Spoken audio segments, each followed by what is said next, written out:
give you a little history of the Mini Cooper, and there's no one better to do this than my own husband, Timothy West. Thank you very much.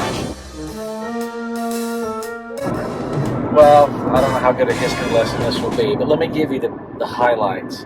The Mini was created by an English company in the mid-1950s. Part of the reason for this was twofold. One, there was an oil crisis, and the big cars of the 50s were just consuming too much fuel, and families needed something more economical.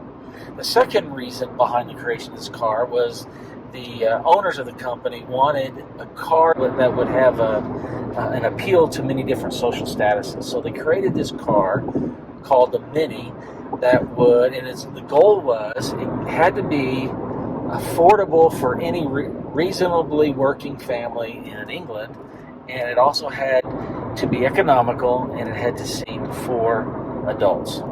Now, they created this car concept, which is now called the Mini Cooper.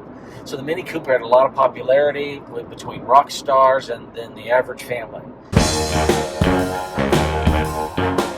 In the mid-1990s, BMW came along and said they wanted to purchase Mini Cooper. So part of BMW's strategy was to bring the Mini Cooper to the United States, and that didn't even happen until the early 2000s. So they haven't been in the United States that long, which means there's not a whole lot of dealerships around. Makes it kind of a unique little car.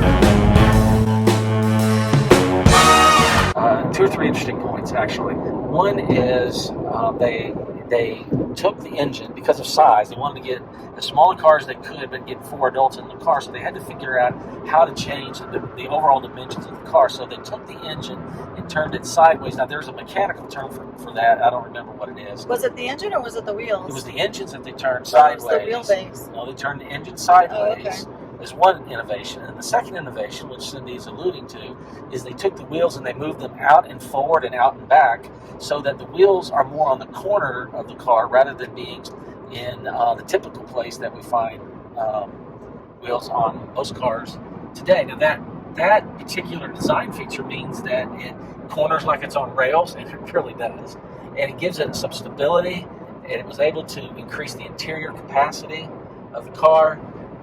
It gives it better handling, and that makes it, a lot of people say that the car drives like a go-kart. That's why it's so much fun.